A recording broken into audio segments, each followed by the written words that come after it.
Well, I got one door on. I learned put the hinges on the door before drilling holes wherever it is that you want them to go. I'm going to turn you around and show you what I got so far. So I have this, swings open nicely. And now, like, so there's a bubble. So what I want to do is I want to come to the biggest part of the bubble to push that in as much as possible. It's still going to be a little bit of a gap, but you know, that's okay. My ants. And what I was thinking about doing is I have these little straps, and I think this will go across here. If I can slide it down, and then I can just tie it back here, so that way it just loops onto something. And what I have is I have a bunch of these little ceramic knobs, and I think that will go through there just fine. I'll just drill a hole and put that in afterwards, but what I'm going to have to do is I got to take out those screws, and where are they at, and these staples, in order to slide this down over it. So that's what I'm going to do now. Okay, this is the back side. Now remember, this is going to be covered with siding, but this is the right size for an automatic door, and I put this extra spacer in here to make sure that it fit right. And I have it screwed down there, and this one's a little bit tighter, but if I open it up, it just opens right up. Easy peasy.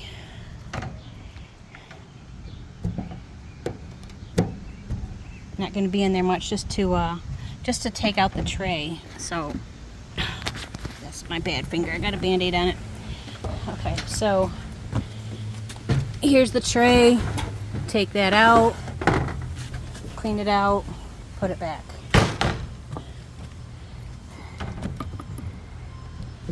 Okay, and then on this side,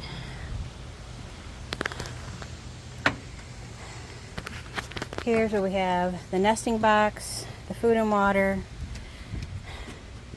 I don't have a perch down there. I have one cut. I haven't put it in, and I really haven't decided if I'm going to or not. But if I do, it should fit. I got it marked. Yeah. So,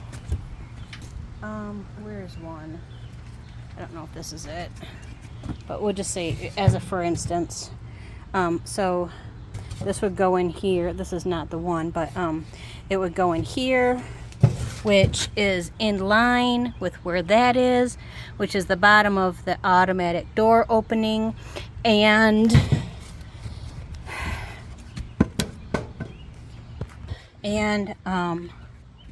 that is also the height for the side of the ChickenATractor. So when the ChickenATractor is pulled up to the coop, it'll pull up here, it'll line up with the door right here, and I'll make it so that the ChickenATractor comes to the end right here, so that way everything lines up nice. Because I haven't cut the hole in that yet. I've just been fishing the birds out with the fishing. As you can see, they're all doing good. They got plenty of water. It's up off the ground. I raised it a little bit because they're getting taller. I did measure where this one is at right now and how tall it is that they are right now. And so the feed and water that's actually in the coop is a little bit taller because they're bigger, and you know they're going to keep getting bigger. But it also allowed me to use one of the little like L brackets underneath as additional support to kind of, you know, help hold it up against the wall you know, in case they happen to jump on it. But, you know, or the water is going to be heavy. And you can get down here, and you can see the L brackets sticking out right there. So there we go. Oh, it's a hot day, but we made progress. Oh, I almost didn't show you the little poop tray here. So this little poop tray, it's got some brackets here to help keep it from falling off. When they're perched on here, it'll help to collect the poop, and most importantly, keep the poop out of the nesting box, and hopefully off from the food and water. I know that they may still stand on there and that they may still poop on there, but these are really easy to clean, and you know, the lids come right off, so that's really not a big issue. And they're used to it in the ChickenATractor, so they've opened it a few times. You know, they might have even fallen in, I don't know. but the knobs here are working out good. There's a little bit of a gap here, but you know, it's 2 fingers wide. Well, see, the holes in this are bigger than that, so it's fine. It's fine.